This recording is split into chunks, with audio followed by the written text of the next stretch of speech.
పవిత్ర గ్రంథం ఈ పుస్తకంలో వ్యభిచారం గురించి ఉంది. ఏమనుంది? చెయ్యొద్దనుంది, చేయమని లేదు. ఒక దైవజనుడు వ్యభిచారం చేస్తే ఈ పుస్తకం దాచిపెట్టలేదు, ఖండించింది. వ్యభిచారం చేయకూడదు అని వ్యభిచారం గురించి ప్రస్తావన చేస్తే అది అపవిత్రం కాదు. బైబిల్ని వక్రీకరించడానికి ప్రయత్నించకు.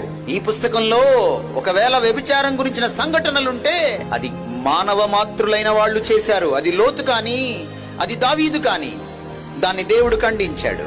ఇక్కడి నుంచి 3500 సంవత్సరాల క్రితం నైతిక విలువలకు సంబంధించిన, నీతి న్యాయాలకు సంబంధించిన డైలమాని తొలగించడానికి మోషేని పిలిచి దేవుడు ధర్మశాస్త్రాన్ని ఇచ్చాడు. దొంగతనం తప్పు అని చెప్పింది, నరహత్య తప్పు అని చెప్పింది, తల్లిదండ్రుల్ని సరిగా చూడకపోతే తప్పు అని చెప్పింది. ఈ రోజు మీరు ప్రపంచంలో ఉన్న పీనల్ కోడ్స్ చదవండి, ఇండియన్ పీనల్ కోడ్ చదవండి, అమెరికన్ పీనల్ కోడ్ చదవండి, బ్రిటిష్ పీనల్ కోడ్ చదవండి, ఆస్ట్రేలియా పీనల్ కోడ్ చదవండి, ప్రజాస్వామ్య దేశాలకు సంబంధించిన పీనల్ కోడ్స్, శిక్షా స్మృతులను మీరు చదవండి, చట్టాలని మీరు చదవండి. ఇక్కడి నుంచి వచ్చింది ఆ చట్టం.